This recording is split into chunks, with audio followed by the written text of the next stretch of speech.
Hello guys, welcome back to fab classes. जैसे कि आप जानते हैं कि हमने अकाउंटिंग के ऊपर इम्पॉर्टेंट एमसीक्यू सीरीज़ को शुरू किया हुआ है। उसी अपने वीडियो लेक्चर सीरीज़ को कंटिन्यू करते हुए आज हम इंट्रोडक्शन टू फाइनेंशियल स्टेटमेंट के ऊपर इम्पॉर्टेंट 30 एमसीक्यूज़ को डिस्कस करेंगे। ये एक इंट्रोडक्टरी लेक्चर है जिसमें हम इंट्रोडक्शन टू फाइनेंशियल स्टेटमेंट के ऊपर इंपॉर्टेंट एमसीक्यूज़ को डिस्कस करेंगे। इसके नेक्स्ट पार्ट में हम trading account, profit and loss account और बैलेंस शीट के ऊपर इंपॉर्टेंट एमसीक्यूज़ को डिस्कस करेंगे। तो बिना अपना टाइम को वेस्ट किए अपने वीडियो लेक्चर को शुरू करते हैं। तो आज का हमारा पहला क्वेश्चन है, financial statements are characterised into which two main types of statement. यानी कि अगर हम कैरेक्टराइज्ड करें तो फाइनेंशियल स्टेटमेंट को कौन से उसके दो टाइप हैं। तो इसका राइट आंसर आएगा B, income statement and position statement. ठीक है, income statement and position statement. अब इनकम स्टेटमेंट्स में कौन से आते हैं और फाइनेंस पोजीशन स्टेटमेंट में कौन से आते हैं, ये विद टाइम आपको पता चल जाएगा। तो हमारा क्वेश्चन नंबर 2 है, the position statement is commonly known as the. देखिए, पोजीशन स्टेटमेंट किसको कहा जाता है, तो position statement simply balance sheet को कहा जाता है। ठीक है ना, बैलेंस शीट को कहा जाता है। तो राइट आंसर आएगा सी, बैलेंस शीट। तो क्वेश्चन नंबर 3 है हमारा। तो हमारा क्वेश्चन नंबर 3 है,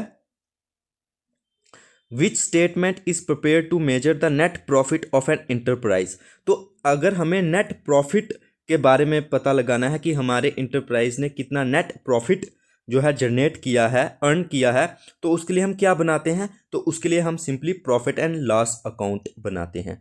उसके लिए हम प्रॉफिट एंड लॉस अकाउंट बनाते हैं। जबकि ग्रॉस प्रॉफिट अगर हमें पता करना हो तो उसके लिए हम ट्रेडिंग अकाउंट बनाते हैं। तो क्वेश्चन नंबर 4 है, the financial position of a business is judged by measuring. हमें फाइनेंशियल पोजीशन कैसे पता चलेगी एक बिजनेस एंटरप्राइज की। देखिए, हमें फाइनेंशियल पोजीशन उसके एसेट्स, लायबिलिटी और कैपिटल देख के पता चलेगी। तो इसका राइट आंसर आएगा B, assets, liability and capital. Okay. तो क्वेश्चन नंबर 5 है, तो क्वेश्चन नंबर 5 है, the principal function of final account is to exhibit. देखिए, फाइनल अकाउंट का प्रिंसिपल फंक्शन क्या है, तो सिंपली ये पता लगाना, ये फाइंड आउट करना कि एक बिजनेस प्रॉफिटेबिलिटी में है कि नहीं है और उसकी फाइनेंशियल पोजीशन क्या है, क्या वो प्रॉफिट में है, क्या वो लॉन्ग टाइम में सक्सेसफुल हो सकता है कि नहीं। मतलब ये सब कुछ पता लगाने के लिए, तो उस हिसाब से हमारा राइट आंसर आएगा the profitability and financial position of the business. तो 5 का राइट आंसर सी आ गया। तो क्वेश्चन नंबर 6 है, why must personal income and expenditure be separated from business income and expenditure. यानी कि एक ऑनर के जो पर्सनल इनकम और एक्सपेंडिचर हैं उनको हमें क्यों सेपरेट रखना चाहिए बिजनेस के इनकम और एक्सपेंडिचर से, सिंपली ताकि हम सही तरीके जो प्रॉफिटेबिलिटी है बिजनेस की उसको बता सकें। क्योंकि हमारा जो अकाउंट्स बनाने का मेन पर्पस होता है वो बिजनेस की प्रॉफिटेबिलिटी या बिजनेस की परफॉर्मेंस बताने के लिए होता है, ना कि ओनर की। तो इसका राइट आंसर आएगा to show the profitability of the business and not the owner. तो राइट आंसर आएगा इसका बी। तो राइट आंसर क्या है, बी। तो क्वेश्चन नंबर 7 की ओर बढ़ते हैं। तो हमारा क्वेश्चन नंबर 7 है, a distinction should be made between capital and revenue receipt to ensure. देखिए, हमें कैपिटल एंड रेवेन्यू रिसिप्ट के बीच में डिस्टिंक्शन क्यों बनानी चाहिए। ठीक है ना, देखिए, कैपिटल तो होता है लॉन्ग टर्म और रेवेन्यू होता है रेकरिंग नेचर का, मतलब कि डे टू डे। इतना तो आपको पता ही होगा। अब ये हम ऐसा क्यों करते हैं, ताकि हम प्रॉपर कैलकुलेशन कर सकें प्रॉफिट की और एसेट्स और लायबिलिटी की करेक्ट रिप्रेजेंटेशन कर सकें। तो राइट आंसर आएगा बी। राइट आंसर हमारा क्या आएगा, बी। क्या, क्यों, to ensure proper calculation of profit and correct representation of assets. तो क्वेश्चन नंबर 8 है हमारा। तो हमारा क्वेश्चन नंबर 8 है, which principle requires that all information considered material for judging profitability must be disclosed। इसका क्या मतलब है कि कौन सा प्रिंसिपल ये कहता है कि जितने भी इंफॉर्मेशन मटेरियल है, मटेरियल का मतलब है जितने भी इंफॉर्मेशन है जिनकी कोई रिलीवेंस है, जो कि डिसीजन मेकिंग में जो है हेल्प कर सकते हैं, जो यूजर्स का जो जिसे कहते हैं ना डिसीजन, उसको इन्फ्लुएंस कर सकते हैं, उसको हमें डिस्क्लोज करना है, उसको हमें बताना है, दुनिया के सामने लाना है। तो वो सिंपली कौन सा प्रिंसिपल होता है? तो वो होता है प्रिंसिपल ऑफ मटेरियलिटी या फिर फुल डिस्क्लोजर। तो राइट आंसर आएगा बी। ओके, तो क्वेश्चन नंबर 9 है, if bonus is paid to workman it should be disclose separately if it is material, this is an example of. देखिए, अगर हमने एक बोनस पे किया है वर्कमैन को, ठीक है ना, हमने एक वर्कमैन को क्या किया है, बोनस पे किया है, और वो इतना है जितना कि जिसको हम मटेरियल कह सकें, यानी कि उसकी खुद की रिलीवेंस है, वो इतना इतना अमाउंट है कि वो किसी का डिसीजन मेकिंग में फ़र्क ला सके या फिर वो अकाउंट्स को इफेक्ट कर सके, ठीक है ना, वो सिंपली अकाउंट्स को इफेक्ट कर सके। तो ये किसकी, और वो हमको अलग से डिस्क्लोज करना है। अब हमें वो क्यों डिस्क्लोज करना है, किसकी वजह से करना है? तो simply full disclosure of material information की वजह से। तो राइट आंसर हमारा आ गया सी। तो क्वेश्चन नंबर 10 की ओर बढ़ते हैं। तो हमारा क्वेश्चन नंबर 10 है, the instruction to record only current period transactions mean. इसका क्या मतलब है कि हमने सिर्फ करंट पीरियड के ट्रांजेक्शन्स को रिकॉर्ड करना है, ना कि फ्यूचर के ट्रांजेक्शन्स को, और ना ही जो पास्ट में हो चुके हैं उनके बारे में बताना है। अब इसका क्या मतलब है? उनका मतलब रेफरेंस हो सकता है, इंपैक्ट हो सकता है, बट रिकॉर्ड जो है हम करंट पीरियड को ही करते हैं। क्यों? क्योंकि transactions of the succeeding period should be cut off, यानी कि अगर जो ट्रांजेक्शन्स हैं आने वाले पीरियड्स की, उनको हमें कट करना है। इसका सिंपली ये मतलब है कि करंट पीरियड की ट्रांजेक्शन्स को हमें क्यों रिकॉर्ड करना है?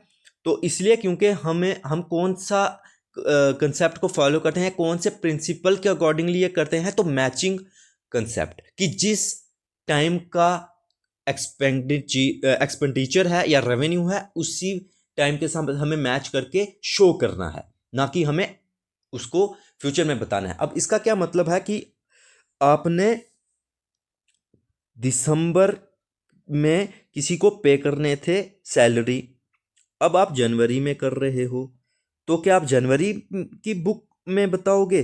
बिल्कुल नहीं, आप दिसंबर में ही शो करोगे, चाहे कि आप जनवरी में पे कर रहे हो। इसका सिंपली ये मतलब है, ठीक है ना। तो इसका राइट आंसर था ए। तो क्वेश्चन नंबर 11 की ओर बढ़ते हैं। तो क्वेश्चन नंबर 11 है, the principle that demands expenses incurred to earn revenue should be matched with that revenue is the. Simply वही बात आ गई कि ऐसा कौन सा प्रिंसिपल है जो क्या कहता है कि जो रेवेन्यू अर्न करने के लिए आपने एक्सपेंस किया है उसको उसी रेवेन्यू के साथ मैच करो। तो ये सिंपली मैचिंग कंसेप्ट होता है। ये क्या होता है? मैचिंग कंसेप्ट, यानी कि हम इसको मैचिंग कंसेप्ट कहते हैं या फिर मैचिंग प्रिंसिपल। आप ये याद रखिए, जो मेन इसको कहते हैं मैचिंग प्रिंसिपल कहते हैं, ठीक है ना। कंसेप्ट तो आपको समझ आ गया ना? बिल्कुल आ गया होगा। तो क्वेश्चन नंबर 12 की ओर बढ़ते हैं। According to the matching principle, if a revenue is entered in the profit and loss account. देखिए, मैचिंग प्रिंसिपल के अकॉर्डिंगली हमें कौन से रेवेन्यू को प्रॉफिट एंड लॉस अकाउंट में शो करना चाहिए।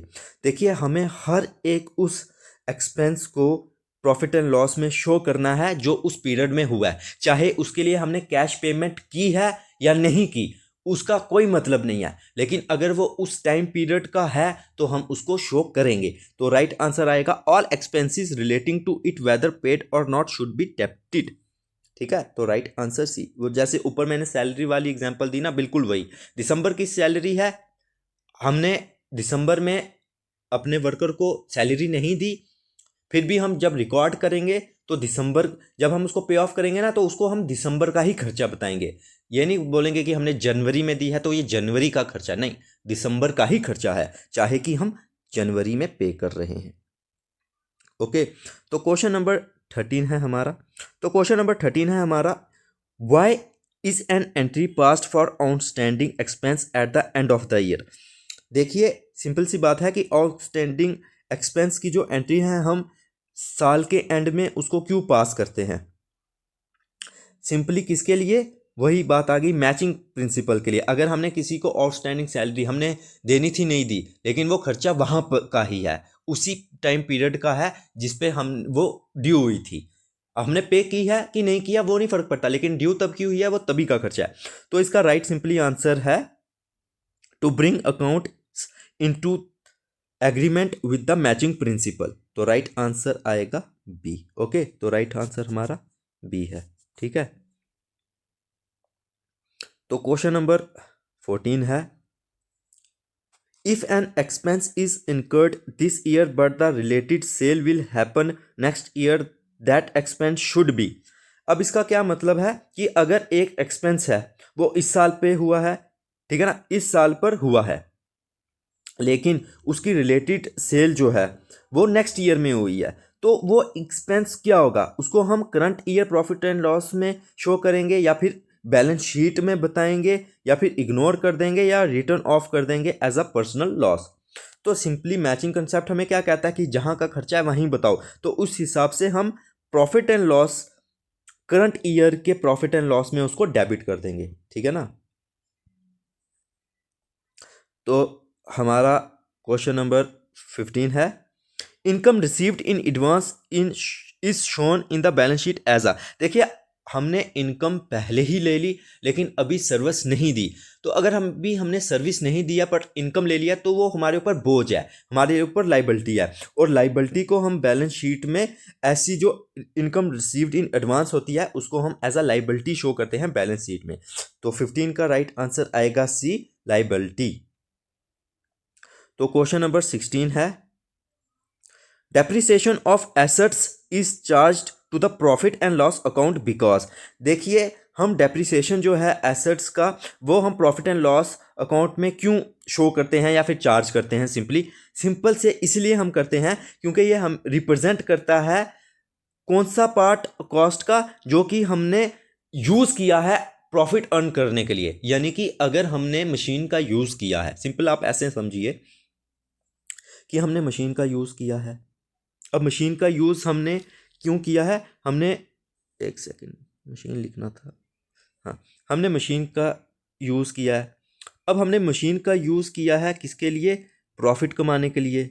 अब मशीन पर लगी डेप्रिसिएशन, तो वो डेप्रिसिएशन मशीन पर लग रही है, पर लग रही क्यों है? प्रॉफिट कमाने के लिए। तो एक हिसाब से वो हम कॉस्ट को इनकर्ड कर रहे हैं किसके लिए? प्रॉफिट अर्न करने के लिए। ठीक है ना, तो इसका सिंपली ये मतलब है। तो इसका राइट आंसर क्या आएगा? It represents the part of the cost use to earn current year revenue. ठीक है ना, तो राइट आंसर आएगा बी। तो क्वेश्चन नंबर 17 है, which of the following is an example of a thoroughly interrelated transaction between profit and loss and balance sheet. तो इनमें से कौन सी, सिंपल सी बात है, लैंग्वेज को के मतलब इग्नोर करते हुए मैं आपको कंसेप्ट बताने की कोशिश करता हूं कि इस क्वेश्चन में पूछ क्या रहा है। जब आपको ये पता चल जाएगा ना कि इस क्वेश्चन में एक्चुअली में जो क्वेश्चनर है वो पूछ क्या रहा है, तो आपके लिए काफ़ी इजी हो जाएगा ये बताना। सिंपल सी बात है, इसका कहने का मतलब है कि ये जो 4 ऑप्शन है, ठीक है ना, 1 2 3 4 ऑप्शन है, इनमें से ऐसा कौन सा ऑप्शन है जो कि प्रॉफिट एंड लॉस अकाउंट में भी शो होगा और बैलेंस शीट में भी होगा। अब अगर आप पढ़ते आए हैं, आपने ये कंप्लीट कर लिया होगा, तो आपको इतना पता होगा कि जो आउटस्टैंडिंग सैलरीज है हम क्या करेंगे, उसको हम प्रॉफिट एंड लॉस अकाउंट में क्या करेंगे, उसको सैलरीज में ऐड करेंगे और बैलेंस शीट में एज अ लाइबिलिटी शो करेंगे। तो राइट आंसर आएगा बी, आउटस्टैंडिंग सैलरीज। ओके, तो क्वेश्चन नंबर 18 है हमारा, एक सेकंड दिखेगा नहीं क्या, क्वेश्चन नंबर 18 है, आउटस्टैंडिंग सैलरीज अपीयरिंग। तो सिंपल वही बात है कि वो तो प्रॉफिट एंड लॉस अकाउंट में आएगा, और प्रॉफिट एंड लॉस अकाउंट में हम क्या करेंगे, उसको सैलरीज में ऐड कर देंगे, रिस्पेक्टिव सैलरीज जो होंगी, और बैलेंस शीट में लाइबिलिटी साइड आ जाएगा। ठीक है ना, तो राइट आंसर सी है। जो ऊपर मैंने एक्सप्लेनेशन किया उसी का नीचे एक्सप्लेनेशन समझो आ गया। ठीक है ना, तो क्वेश्चन नंबर 19 है, when a machine is purchased the part of it attributed to the current year is card. देखिए, जब हम मशीन परचेज करते हैं लेकिन एक करंट ईयर में उसको यूज करने में जो उसकी वैल्यू कम होती है, ठीक है ना, तो उसको हम क्या कहते हैं, उसको हम सिंपली क्या कहते हैं, डेप्रिसिएशन कहते हैं। तो सिंपली हम उसको क्या कहते हैं, डेप्रिसिएशन कहते हैं, ठीक है ना। तो क्वेश्चन नंबर 20 है, the balance of a fixed asset after deducting depreciation is shown in the. देखिए हम क्या करते हैं, हम सिंपली जब हम अपनी बैलेंस शीट बनाते हैं और उसमें हम क्या बनाते हैं, एसेट साइड बनाते हैं, उसमें पहले हम अगर हम परमानेंसी को शो करें तो हम पहले फिक्स्ड एसेट को लिखेंगे, उसमें जैसे मशीन है, फर्नीचर, वैक्टेवर जो भी है, उस फिक्स्ड एसेट में उस साल की जो डेप्रिसिएशन हुई है उसको लेस करते हैं और फिर बैलेंस शीट में शो करते हैं, ठीक है ना। तो इसका क्या आंसर आएगा कि the balance of a fixed asset after deducting depreciation is shown in the balance sheet, ठीक है। तो हम उसको बैलेंस शीट में बताते हैं। तो क्वेश्चन नंबर 21 की ओर बढ़ते हैं। तो हमारा क्वेश्चन नंबर 21 है, what is an exception to the rule that only cost yielding revenue should be debited to the profit and loss account. तो ये जो 4 ऑप्शन है इनमें से कौन सा ऐसा एक्सेप्शन है जो कि कौन से रूल के रिलेटेड है कि जो कॉस्ट प्रॉफिट एंड लॉस में हम उसी कॉस्ट को बताएंगे जो कि उसको अर्न करने में हमें लगी है। तो सिंपली वो क्या होगी इसमें से, देखिए परचेजेस ऑफ रॉ मटेरियल, पहली बात ये तो प्रॉफिट एंड लॉस में आता ही नहीं, ठीक है ना, ये उसमें नहीं आता, ठीक है ना। परचेजेस अगर हम पहले तो परचेज ऑफ रॉ मटेरियल अगर हमारा ट्रेड मैन्युफैक्चर अकाउंट है तो इसके लिए मैन्युफैक्चरिंग अकाउंट बनता है, लेकिन अगर हम ट्रेडिंग में करें तो ये फिर सिंपल, अगर सर्विस सेक्टर अगर कोई बिजनेस एंटरप्राइज है तो वहाँ पर ये कहाँ पर आ जाएगा, ट्रेडिंग अकाउंट में आ जाएगा, लेकिन रॉ मटेरियल होगा सिंपली परचेजेस होगा। खैर उसको बात को इग्नोर करते हैं। पेमेंट ऑफ रेंट, अब रेंट है ये तो प्रॉफिट एंड लॉस में आता है, लेकिन सिर्फ ये तो हम उस पीरियड के लिए यूज़ करते हैं, जैसे कोई गोडाउन तो उसके लिए रेंट देंगे। लेकिन जो लॉस बाय फायर है, अब ये कोई कॉस्ट यूज़ नहीं हो या कोई फ़ायदा कमाने के लिए, बट एक क्या है, ये एक लॉस है अनबियरेबल, ठीक है ना, लॉस बाय फायर। इसीलिए ये जो है ना एक एक्सेप्शन है कि ये हमें कोई प्रॉफिट मतलब आप ऐसे समझिए कि प्रॉफिट अर्न करने के लिए ये चीज़ यूज़ नहीं हुई है, लेकिन फिर भी ये अगर हुई है तो इसको हम प्रॉफिट एंड लॉस अकाउंट में डेबिट साइड में शो करेंगे, ठीक है ना, क्योंकि ये लॉस है, ठीक है ना। तो इसका राइट आंसर आएगा सी। तो क्वेश्चन नंबर 22 की ओर बढ़ते हैं। If a loss resulting from a fire is not debited to the profit and loss account. देखिए अगर हम एक लॉस बाय फायर हुआ है, अगर हम उसको प्रॉफिट एंड लॉस में शो नहीं करेंगे तो क्या होगा, देखिए सिंपली क्या होगा, जो हमारा प्रॉफिट है वो ओवर स्टेटेड होगा, मतलब जितना हमारा प्रॉफिट है नहीं है उससे ज़्यादा शो होगा, तो profit will be over stated. तो राइट आंसर आएगा बी, ठीक है।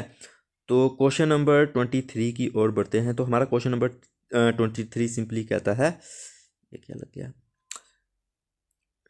Bad debts should be debited to the profit and loss account to avoid. देखिए सिंपल सी वापस वही बात आ गई कि बैड डेट्स को हम क्यों डेबिट करते हैं प्रॉफिट एंड लॉस अकाउंट में, सिंपली वही सेम रीज़न है कि हमारा जो प्रॉफिट है वो ओवर स्टेटिंग ना हो, वो जितना है उससे ज़्यादा शो ना हो। तो इसका भी राइट आंसर आएगा B, overstating the profit, ठीक है ना, ओवर स्टेटिंग द प्रॉफिट। तो क्वेश्चन नंबर 24 है, अ सब्सक्रिप्शन, ठीक है ना, subscription received in advance for a magazine to be supplied next year is. देखिए आपने सप्लाई करनी है मैगजीन की नेक्स्ट ईयर, लेकिन उसकी सब्सक्रिप्शन आप पहले ही ले रहे हो तो वो आपके लिए लाइबिलिटी हुई, आपके लिए बोझ हुआ ना। तो सिंपली वो जो है आपके लिए क्या हुई, इनकम रिसीव्ड इन एडवांस यानी कि लाइबिलिटी,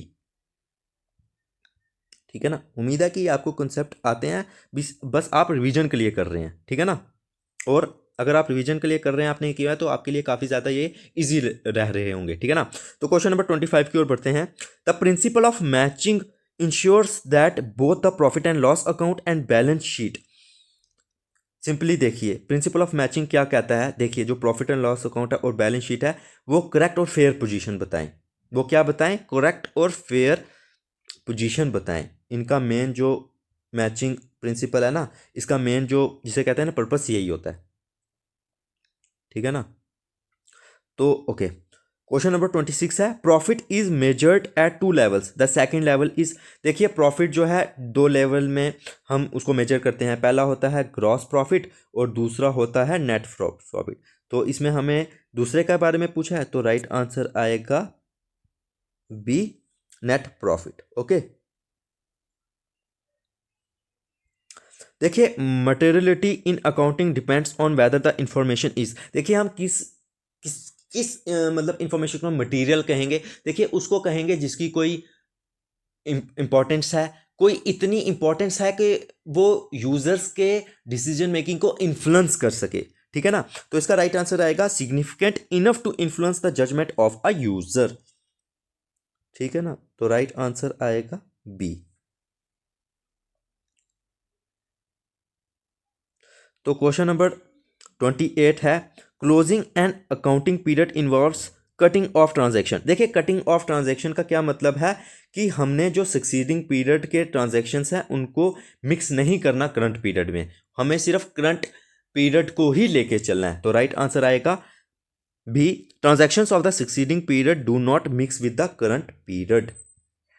तो राइट आंसर आएगा बी। तो क्वेश्चन नंबर 29 है,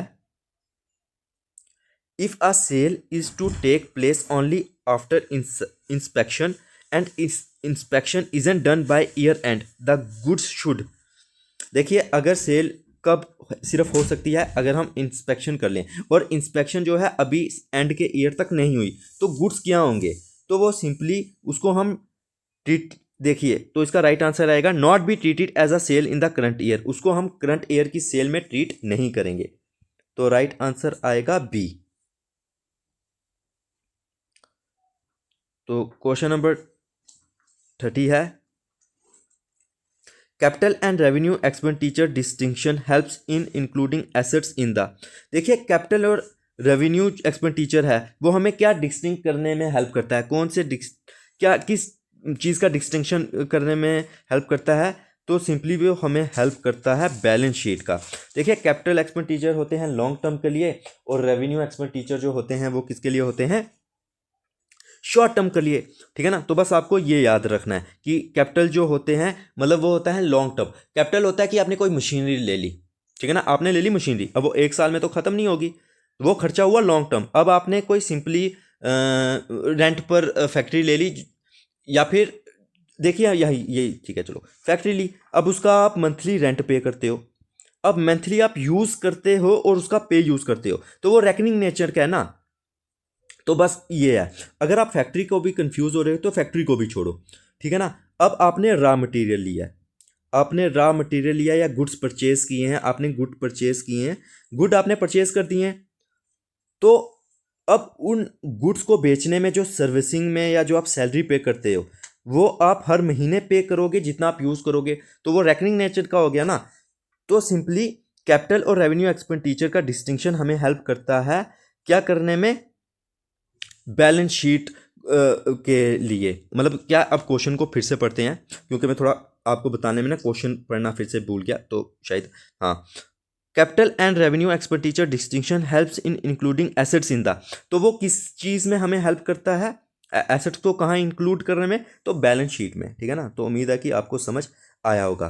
तो दोस्तों आज की इस वीडियो में हमने इंपॉर्टेंट एमसीक्यूज को डिस्कस किया है। याद रखिए फाइनेंशियल स्टेटमेंट के ऊपर एक और आएगा, मतलब वीडियो लेक्चर आएगा, एमसीक्यू सेट आएगा जिसमें हम trading account, profit and loss account और बैलेंस शीट के ऊपर इंपॉर्टेंट एमसीक्यूज को क्या करेंगे, डिस्कस करेंगे। तो आज की वीडियो में बस इतना ही, बाय।